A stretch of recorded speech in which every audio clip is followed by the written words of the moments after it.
Lieutenant Desmond Lucius Studdert Arthur was born on the 31st of March 1884 at O'Brien's Bridge in County Clare, Ireland. An enthusiastic sportsman, he won a number of prizes in motoring speed trials before becoming a lieutenant in the Army Motor Reserve in 1908. Arthur then joined the 5th Battalion Royal Munster Fusiliers and was promoted to lieutenant on the 27th of May 1911. He was recognised as having an adventurous nature, as well as an unassuming manner and unfailing good spirit. On the 18th of June 1912, Desmond Arthur gained his Royal Aero Club certificate after completing his trials flying a Bristol Prior monoplane at Brooklands.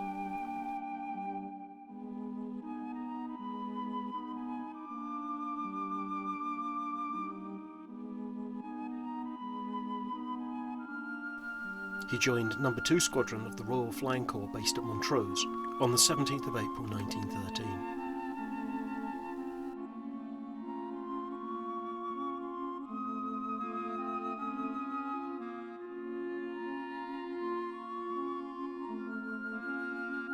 At around 7:30 a.m. on Tuesday the 27th of May 1913, Lieutenant Arthur's BE-2 biplane crashed while flying over Montrose during a routine training flight from Upper Dysart to Lunan Bay. It had begun to descend when the right wing of the aircraft snapped off at 2,500 feet and it plunged to the ground. An eyewitness saw the plane overhead, then heard a crashing sound. He looked up and saw something plummeting to the earth.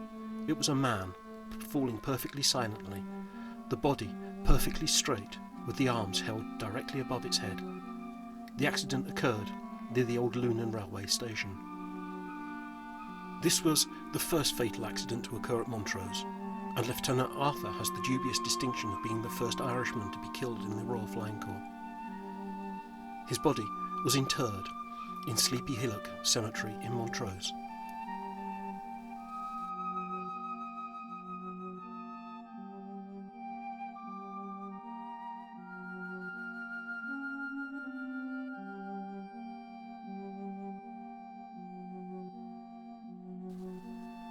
A report issued by the Accidents and Investigation Committee of the Royal Aero Club on the 21st of June 1913 found that the accident had occurred because of the incompetent repair of a broken spar by an unknown mechanic. Alexander McKee, in his book Into the Blue, writes that the damage was a fracture of the main rear spar, slightly less than a foot from the wingtip. And he adds that when the spar had been fractured would never be known, for no one had logged either the damage or the repair. But whoever flew the BE in that condition, it was a death trap.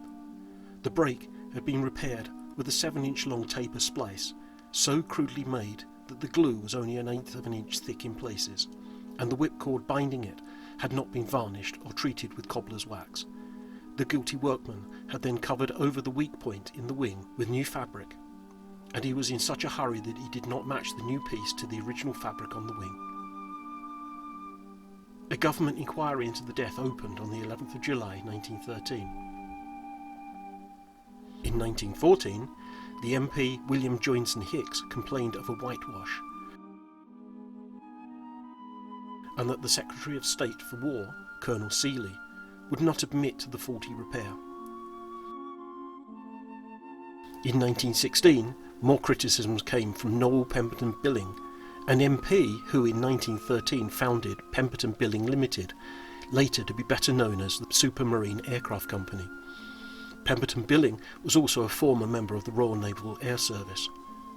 Billing stated that certain officers had been murdered rather than killed by the carelessness, incompetence or ignorance of their senior officers or of the technical side of those two services. He also called for a judicial inquiry into the military and naval air service. The government responded by setting up their own inquiry on the 3rd of August 1916. This committee's interim report concluded that the pilot was at fault, and the crash was a result of dangerous flying. The final report was dated the 17th of November 1916, and went some way to clearing the dead pilot's name, finding that the crash was due to a damaged wing. Lieutenant Arthur was sadly not to be the only fatality amongst the trainee pilots at Montrose.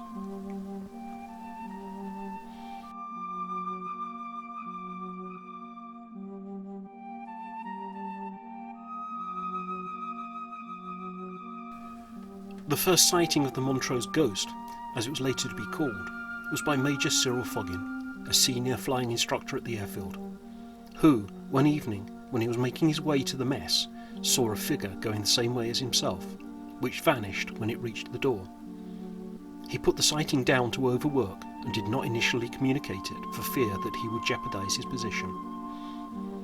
Peter Underwood, in his Scottish Ghost book, stated that Foggin witnessed the ghost 5 times during that autumn, and that the apparition was also witnessed by the station commander and several other witnesses who were flying instructors, all occurring in what was the old mess of No. 2 Flying Squadron. 2 other witnesses saw the ghost sitting in a chair reading papers, and another awoke at night to see a uniformed man sitting in a chair in his room, but when he challenged it, the figure vanished. Fear of meeting the Irish apparition, or the Montrose Ghost, as it was called, is said to have caused some pilots to request a transfer from Montrose. The apparition was named as Desmond Arthur by the editor of the British flying magazine The Aeroplane, Charles Gray. He was a personal friend of Desmond Arthur, and who believed that the appearance of the ghost was linked with the official investigation into the case.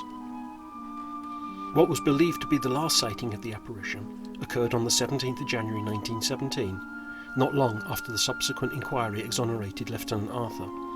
It was thought at the time that the restless spirit had found peace. It was not to be so. RAF Montrose closed in 1920, although in 1924 the Major Burke's sheds were again in use for the maintenance and refurbishment of Lewis machine guns. Montrose was reopened on the 1st of January 1936 during the RAF expansion period as an airfield virtually unchanged from the First World War, and was given to No. 8 Flying Training School.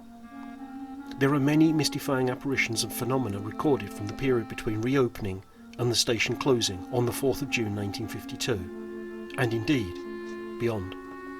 However, this video is about the ghost of Lieutenant Arthur and not the broader hauntings of Montrose, so we skipped through many accounts that may be other apparitions as we try to concentrate on what is termed the Montrose Ghost.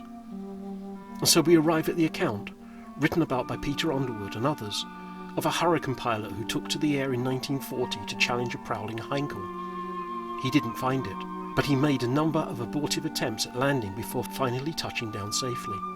The pilot said he had been prevented from landing by the dangerous proximity of an antique biplane and was fuming about it.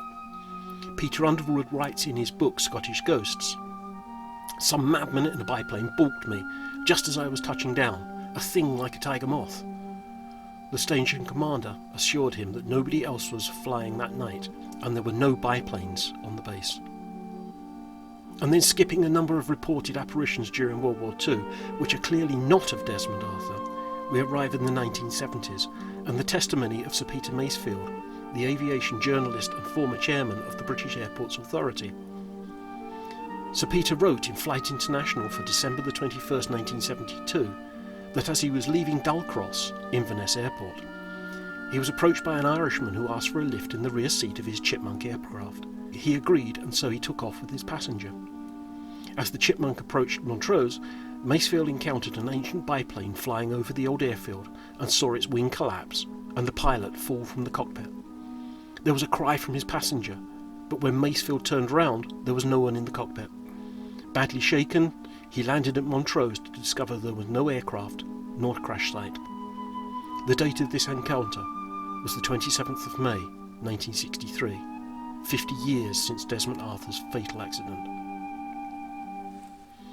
To conclude this video, and to bring the story up to date with a possible recent sighting, Dr. Dan Patton, the curator of Montrose Air Station Heritage Centre, revealed in the Courier for May the 28th, 2018, that the most recent sighting of an apparition had occurred just a few weeks before. He was speaking as volunteers gathered to lay flowers at the grave on the anniversary of the death in 1913. 2 weeks ago, in a new building on the site, a figure appeared in front of a young volunteer.